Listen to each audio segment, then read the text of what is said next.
अस्सलाम वालेकुम साथियों, कैसे हो आप लोग। उम्मीद करता हूँ सब लोग खैरियत से होंगे। सऊदी जवाजात ने फैमिली विजिट वीजा के रिन्यूअल को लेकर के एक बड़ी अपडेट जारी की गई है गैर मुल्कियों के लिए। और इसी के साथ साथ ministry of human resource and social development के तरफ से कफाला को लेकर के एक नई गाइडलाइन जारी किया गया है गैर मुल्की वर्करों के लिए। और इसके अलावा सऊदी मरूर के तरफ से ट्रैफिक वायलेशन के फाइन के ऊपर 50% का जो डिस्काउंट दिया जा रहा था उसके हवाले से नई अपडेट है। तो वीडियो को पूरा वॉच कीजिएगा ताकि पूरी जानकारी आप लोगों को मिले। आइए खबर शुरू करते हैं। सऊदी जवाजात ने एक नई पॉलिसी को लॉन्च किया है जिसके तहत इसमें यह बताया गया है कि अगर कोई भी गैर मुल्की वर्कर, कोई भी गैर मुल्की एम्प्लॉय जो कफील के पास काम करता हो या फिर किसी कंपनी में काम कर रहा हो और अगर वह अपने फैमिली को यानी अपने बीवी बच्चे को सऊदी अरब में विजिट वीजा पे बुलाते हैं तो उसमें यह बताया गया है कि अगर उसके फैमिली मेंबर का कोई भी आदमी अगर सऊदी अरब से अपने मुल्क जाता है छुट्टी पे, अगर उसका वीजा उस दौरान एक्सपायर होता है तो फैमिली का जो मेन आदमी होता है, फैमिली का जो हेड होगा, जिसने अपने फैमिली को सऊदी अरब में बुलाया है, वह अपने अफसर आईडी से उस फैमिली मेंबर का वीजा को रिन्यूअल कर सकता है।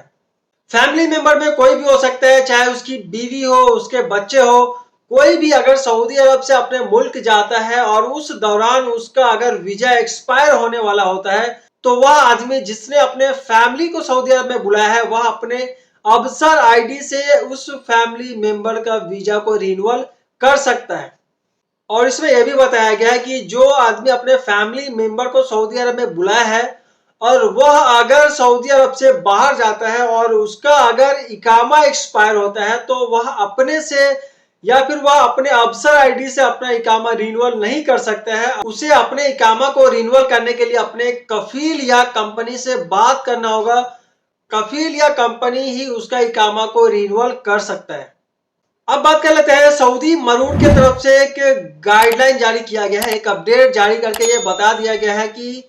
सऊदी अरब के अंदर ट्रैफिक वायलेशन के फाइन के ऊपर 50% का डिस्काउंट दिया जा रहा है। और यह डिस्काउंट 4 महीने के लिए था, यानी कि दिसंबर महीने में इसको लॉन्च किया गया था और यह 18 अप्रैल 2025 तक इसका जो लास्ट डेट दिया गया था। तो लास्ट डेट में लगभग एक हफ्ते का वक्त बचा हुआ है। तो जिन गैर मुल्की भाइयों के ऊपर सऊदी अरब के अंदर ट्रैफिक वायलेशन का फाइन है तो वह अपना ट्रैफिक वायलेशन के फाइन को 50% के डिस्काउंट पे पेमेंट करें और वह पेमेंट अपने अफसर आईडी के माध्यम से ही करें, क्योंकि बहुत सारे लोगों के साथ ये फ्रॉड हो रहा है कि उनके पास मैसेज के माध्यम से या फिर ईमेल के माध्यम से या फिर व्हाट्सएप पे मैसेज जा रहा है कि आपके ऊपर ट्रैफिक वायलेशन का फाइन है और आप इस लिंक पर क्लिक करके अपना ट्रैफिक वायलेशन के फाइन को पेमेंट करें। तो मैं आप लोगों को सावधान कर रहा हूं कि अगर आपके ऊपर ट्रैफिक वायलेशन का फाइन है और आप 50% के डिस्काउंट पे पेमेंट कर रहे हैं तो आप अपने अफसर आईडी से ही पेमेंट करें अपना ट्रैफिक वायलेशन का फाइन।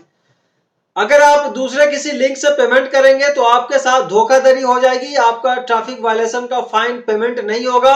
और आपके साथ तो फ्रॉड हो सकता है। और अगली अपडेट इंडियन पासपोर्ट को लेकर के है। मिनिस्ट्री ऑफ एक्सटर्नल अफेयर्स के अधिकारियों ने एक बयान जारी करके बताया कि जो भी इंडियन अपने पासपोर्ट को रिन्यूअल करते हैं और रिन्यूअल करने के वक्त पे उसको अपने स्पाउस यानी वाइफ अगर है तो उसको अपने हस्बैंड का नाम या फिर हस्बैंड है तो उसको अपने वाइफ का नाम अपने पासपोर्ट पे ऐड करवाना पड़ता है। तो इसके हवाले से ये बताया गया कि अब से पहले जो लोग रिन्यूअल करवाते थे अपने वाइफ का या फिर अपने हस्बैंड का नाम अपने पासपोर्ट पे ऐड करवाना चाहते थे तो उनको मैरिज सर्टिफिकेट देना होता था। बिना मैरिज सर्टिफिकेट के उसके हस्बैंड का या फिर उसके वाइफ का नाम उसके पासपोर्ट पे ऐड नहीं किया जा रहा था। इसी हवाले से मिनिस्ट्री ऑफ एक्सटर्नल अफेयर्स के अधिकारियों ने बताया कि अब से पासपोर्ट पे अगर अपने हस्बैंड या वाइफ का नाम ऐड करवाना चाहेंगे तो उसके लिए मैरिज सर्टिफिकेट की जरूरत नहीं होगी, मैरिज सर्टिफिकेट देने की जरूरत नहीं होगी। इसके लिए उसको ज्वाइंट फोटो में अपना सिग्नेचर करके पासपोर्ट ऑफिस में देना होगा, उससे उसके हस्बैंड या वाइफ का नाम उसके पासपोर्ट पे ऐड कर दिया जाएगा। अब बात कर लेते हैं Saudi ministry of human resource and social development के तरफ से एक कफाला को लेकर के बड़ी गाइडलाइन जारी किया गया है और इसमें यह बताया गया है कि जो भी गैर मुल्की वर्कर किसी दूसरे कफील के पास या फिर दूसरी कंपनी में अपना कफाला लेना चाहते हैं तो उसके लिए टर्म एंड कंडीशन क्या होना चाहिए। तो मैं आप लोगों के सामने कुछ टर्म एंड कंडीशन बताने वाला हूं कि अगर आप इस कंडीशन में हैं तो आप अपना कफाला दूसरी जगह पे ले सकते हैं। इसमें पहला यह है कि अगर आपका इकामा कंटिन्यू 3 महीना तक रिन्यूअल नहीं किया गया है, आपका इकामा एक्सपायर है, तो आप अपनी मर्जी से किसी दूसरे कफील या कंपनी के पास अपना कफाला, अपना तनाजुल ले सकते हैं। दूसरा यह है कि अगर आपको 3 महीने तक कंटिन्यू सैलरी नहीं दिया जा रहा है तो भी आप अपना कफाला दूसरी जगह पे ले सकते हैं। तीसरा कंडीशन यह है कि आपको जिस काम के लिए बुलाया गया है, चाहे कफील हो या फिर कंपनी हो, और वह काम आपको न दे करके आपसे दूसरा काम कराया जा रहा है या फिर आपसे ज्यादा काम कराया जा रहा है, तो इस सिचुएशन में भी आप अपनी मर्जी से दूसरी जगह पे कफाला ले सकते हैं। चौथा कंडीशन यह है कि अगर आपका कफील या कंपनी आपके साथ बदसलूकी करता है, आपके साथ गाली गलौज करता है या फिर आपके साथ मारपीट करता है, तो इस सिचुएशन में भी आप दूसरी जगह पे अपना कफाला ले सकते हैं। और पांचवा कंडीशन इसमें यह है कि मान लीजिए जो भी कफील या कंपनी वीजा देकर के आपको बुलाया और आपने सऊदी अरब के एयरपोर्ट पे आ गए, लेकिन वह आपको एयरपोर्ट पे रिसीव करने नहीं गया, एयरपोर्ट से अपने घर लाया नहीं, और इसी तरीके से 15 दिन बीत जाता है, तो भी आप इस कंडीशन में अपना कफाला दूसरी जगह पे ले सकते हैं। तो ये टर्म एंड कंडीशन है अपना कफाला लेने का। लेकिन इसमें यह भी बताया गया है कि आप अपनी मर्जी से किसी भी कंपनी से रिजाइन दे सकते हैं और कंपनी आपको मना नहीं कर सकती। इसका टर्म एंड कंडीशन यह बताया गया है कि मान लीजिए आप किसी कंपनी में काम कर रहे हैं और उस कंपनी के साथ आपका वर्क कॉन्ट्रैक्ट हो चुका है, तो आप कभी भी अपना वर्क कॉन्ट्रैक्ट को टर्मिनेट कर सकते हैं। इसके लिए आपको कंपनी को रेसिग्नेशन लेटर देना होगा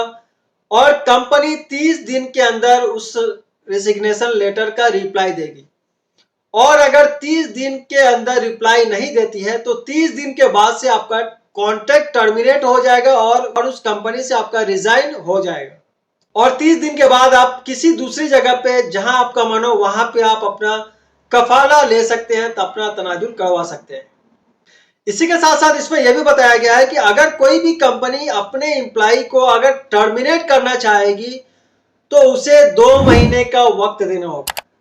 60 दिन का जो वक्त मिलेगा उसमें वह एम्प्लॉय किसी दूसरी जगह पे अपना कफाला करवा सकते हैं। तो ये कफाला और टर्मिनेशन का कंडीशन है, टर्म एंड कंडीशन है, जो Saudi ministry of human resource and social development ने गाइडलाइन जारी करके गैर मुल्की वर्करों को ये अधिकार दिया है। तो साथियों, ये कुछ खास और अहम न्यूज थी जो मैं आप लोगों के साथ शेयर किया हूं। अगर जानकारी आप लोगों को अच्छी लगी हो तो वीडियो को ज्यादा से ज्यादा शेयर कीजिएगा, लाइक कीजिएगा, और अब तक जो लोग हमारे चैनल को सब्सक्राइब नहीं किए हैं तो अनस अली ब्लॉग को जरूर सब्सक्राइब करें ताकि सऊदी अरब की अपडेटेड न्यूज का नोटिफिकेशन आप तक पहुंचती रहे।